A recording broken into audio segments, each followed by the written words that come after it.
বান্দারে আমি আল্লাহ না তোরে তো নিয়ামত দিয়া সুন্দর করে বানাইলাম। এই আসমান বানাইয়া কোরআনের কোথাও বলি নাই আসমান সুন্দর করে বানাইছি, জমিন বানাইয়া কোথাও বলি নাই জমিন সুন্দর করে বানাইছি, গোটা সৃষ্টি জগৎ বানাইয়া কোথাও বলি নাই সুন্দর করে বানাইছি। কিন্তু মানুষ রে, তুই 3.5 হাত তোরে বানাইয়া কোরআনে একটা নয় দুইটা নয় 4টা কসম করে বলছি তোরে সুন্দর করে বানাইছি। একটা দুইটা না 4টা কসম করে আল্লাহ বলছে মানুষ তোরে সুন্দর করে আমি আল্লাহ বানাইছি। ও তিন ফলের কসম, ও জাইতুন ফলের কসম, ও তুর সিনিনা সিনাই পর্বতের কসম, ও হাযিল বালাদিল আমিন পবিত্র মক্কা নগরীর কসম। 4টা কসম করে আল্লাহ বলেন লাকাদ খালাকনাল ইনসানা ফি আহসানি তাকওয়িম। 4টা কসম করছে মালিক, 4টা কসম করে বলে আল্লাহ বলেন বান্দা তোরে সুন্দর করে বানাইছি। কেন সুন্দর করে বানাইলাম? একমাত্র গোলামি করবি আমি আল্লাহ, সেজদা দিবি আমি আল্লাহ রে। আমি আল্লাহ ছাড়া কারো কাছে মাথা নত করা যাবে না। কথা কন, আল্লাহ ছাড়া কারো কাছে মাথা নত করা যাবে?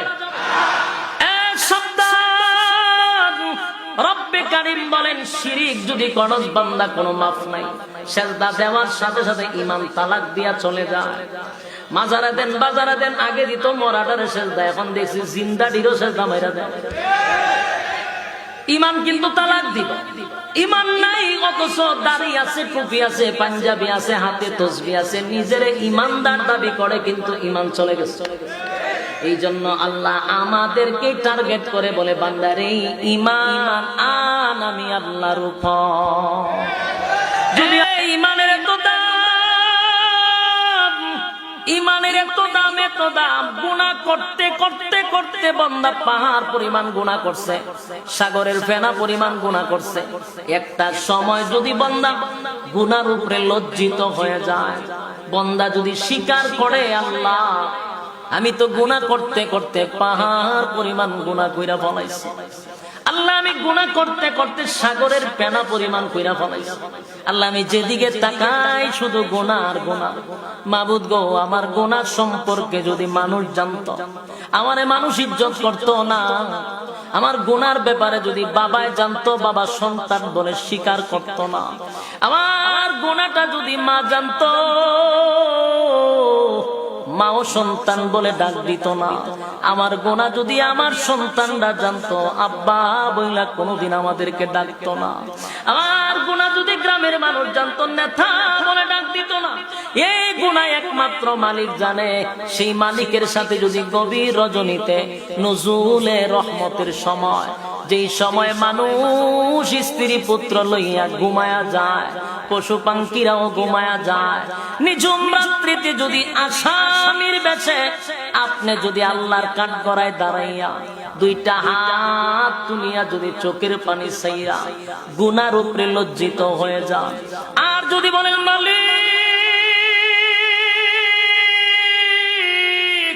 তামাম পৃথিবীর মানুষ, আল্লাহ গভীর রাত ঘুমায়াছে তার স্ত্রী পুত্র লইয়া, আল্লাহ পশু পাখিরাও ডালে ডালে ঘুমায়া গেছে গো, আল্লাহ আমি যে আপনার এক আসামি গুনার বোঝা লইয়া আপনার সামনে দাঁড়াইছি, আল্লাহ আমি আমার গুনার উপরে লজ্জিত। গুনার দিকে তাকাইলে মাফের যে কোনো আশা নাই গো, আল্লাহ আপনি আমার গুনার ছাড়া আর কেউ জানে না, কেউ জানে না। আল্লাহ আমি আপনার দরবারে নত হয়ে গেলাম, লজ্জিত হয়ে গেলাম। চোখের পানি ছেড়ে দিয়া যদি মানুষ গুনার উপরে লজ্জিত হইয়া চোখের পানি ছেড়ে দিয়া কাঁদে, আল্লাহ বলেন নজুলে রহমতের সময় যদি কোনো বান্দা বান্দি আমি আল্লাহরে ডাক দেয় রে, আমি আল্লাহর কুদরতের মধ্যে জোশ উঠে যায়। আল্লাহ ডাক দিয়া বলে ফেরেশতারা বল, আমার বান্দা আমারে কেন ডাকে, কেন কান্দে, কেন কান্দে? ফেরেশতারা বলে মালিক এই বান্দা জাহান্নামের ভয়ে কান্দে। আমার আল্লাহ জিগায় বান্দা কি জাহান্নাম কোন সময় দেখছে? না মালিক জাহান্নাম কোন সময় দেখে নাই। তাহলে জাহান্নামের ভয়ে কেন কান্দে?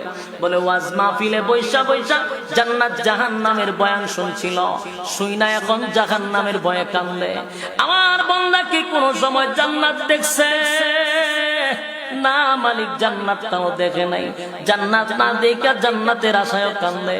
আল্লাহ বলে ফেরেশতারা রে আমার বান্দা জাহান্নাম দেখে নাই, আমার বান্দা জাহান্নাম দেখে নাই, জান্নাত দেখে নাই। ওয়াজ মাহফিল আলেমদের কথা শুই না আজকে আমি আল্লাহর কাঠগড়ার সামনে দাঁড়াইছি।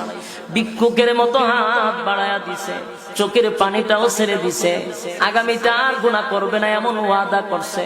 ফেরেশতারা সাক্ষী থাক আমার বান্দার চোখের পানি আমি ব্যথা দিব না, আমার বান্দার চোখের পানি আমি বিপলে দিব না। ওয়াদা দিলাম বান্দা জিন্দেগির সব গুনাহ মাফ করে আমি আমার বান্দাকে নিষ্পাপ বানায়া দিলাম। জোরে কোন জোয়ান।